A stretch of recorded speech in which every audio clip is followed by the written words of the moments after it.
You think the Mafia is all about Sicilian dons and expensive suits and old movies like The Godfather? Forget it. Today we're opening a door to a world hidden in plain sight, a world where laws are written in the language of force, and honor is worth more than gold. We're heading to Brighton Beach, to Little Odessa on the Atlantic shore, to tell the story of the most audacious and invisible force in American crime, the Russian Mafia. Picture the 1970s. The Iron Curtain is cracking, and a wave of immigrants from the Soviet Union is flooding into America.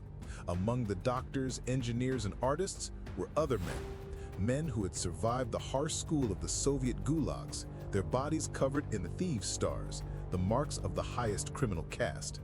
They weren't looking for the American dream. They came to build their own empire. Brighton Beach became their fortress. This ordinary Brooklyn neighborhood transformed into their stronghold. Here they spoke Russian, ate Russian food, and lived by their own unwritten laws. To the FBI, they were invisible.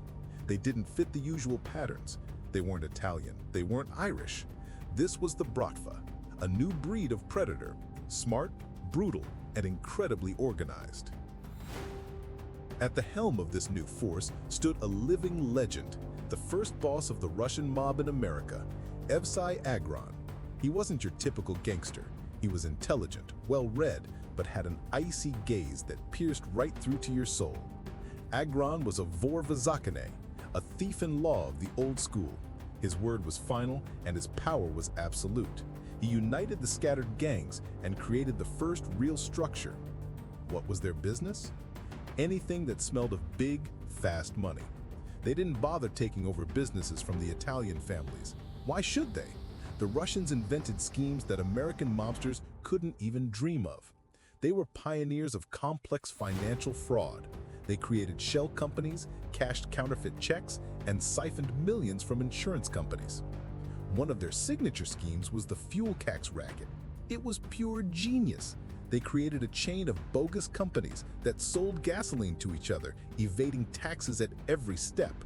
While the authorities were trying to figure out what was happening, millions of dollars were flowing into the pockets of the Bratva. They were literally printing money out of thin air, making fools of the IRS and their rivals. But don't think these were just white-collar criminals. When words failed, violence took over.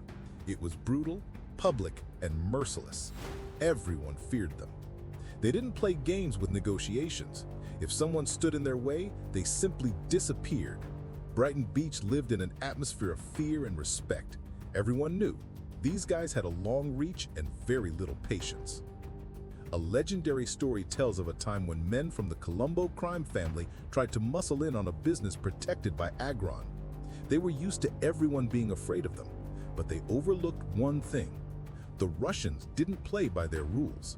Instead of paying tribute, Agron's men made a public and brutal example of the Italians. It was audacious, violent, and on their own turf. After that incident, the Italian dons realized a new power had arrived in the city that they would have to reckon with.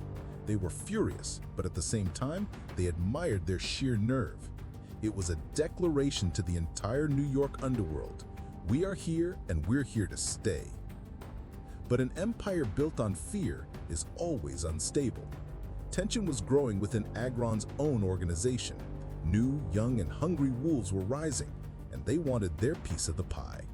In 1985, a sniper's bullet ended the life of the first Russian godfather. Evsei Agron was shot dead right on the doorstep of his home. His death opened Pandora's box. A war for the throne began. Nature abhors a vacuum, and a new player stepped onto the stage, Marat Balagula. This man was the complete opposite of Agron. Not a thief-in-law, but a brilliant economist with multiple degrees. He was the brains, not the muscle. Balagula understood that brute force was the past. The future belonged to intelligence and money. It was he who took the fuel racket to a new galactic level. His schemes were so complex and multi-layered that FBI agents couldn't unravel them for years. He was making hundreds of millions of dollars becoming one of the richest and most influential crime bosses in New York. Balagula was a diplomat. He didn't wage war with the Italians, he started working with them. He formed an alliance with the Lucchese crime family, one of the 5 ruling families of New York. Imagine the scene: a Russian criminal mastermind and Italian dons sitting at the same table, dividing up spheres of influence. This was an unprecedented event in the history of the American Mafia. They created the Axis, an alliance that controlled the most profitable criminal operations on the East Coast. The Russians provided the intelligence and new schemes. The Italians provided the muscle and political cover. This alliance made them virtually untouchable and incredibly wealthy. The gangs of that era lived by their own code of honor. The понятия, the concepts brought over from the Soviet camps, were their law. Betrayal was punished by death. Family was above all, not by blood, but by crime. Brother for brother was not just an empty phrase, it was a principle of survival that helped them stand together against the entire world. One of the most colorful figures of that time was Boris Neifeld, nicknamed Biba. Agron's former bodyguard, he was the embodiment of street power. Bold, charismatic, and absolutely fearless. He didn't build complex schemes, he solved problems. If someone needed to be persuaded or removed, everyone knew who to call. His story is the classic gangster's journey. A rise to the top, a life of luxury, expensive cars, and the respect and fear in the eyes of others. But everything has a price. Wars with rivals, betrayal from yesterday's friends, and constant pressure from the FBI. It's a life on the knife's edge, where any day could be your last. The Russian Mafia was adaptable. When the authorities started cracking down on the fuel schemes, they instantly pivoted. High-tech crimes, credit card fraud, cybercrime. They were always one step ahead of the law, using the latest technology for their dark deeds. They evolved from a street gang into a multinational corporation. Their influence stretched far beyond Brighton Beach. They established connections with criminal syndicates all over the world, in Europe, Asia, and Latin America. They engaged in arms trafficking, drug smuggling, and money laundering on a global scale. Little Odessa had become the headquarters of a powerful transnational criminal organization. But what really drove these men? Was it just a thirst for money? No, it was a thirst for freedom, the absolute freedom they never had in their homeland.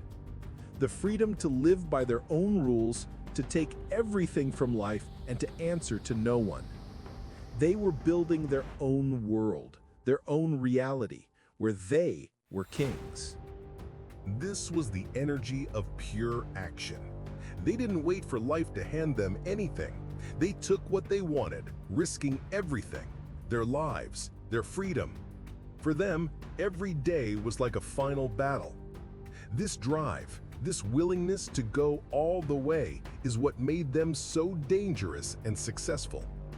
They were a product of their time, an era of change and limitless opportunity. Of course, their path was paved with violence and broken lives. This lifestyle should not be romanticized. But one thing cannot be denied. The story of the Russian Mafia in America is a story of incredible willpower, sharp intellect, and iron character. It is a legend of how outsiders built an empire from scratch in the heart of a hostile world.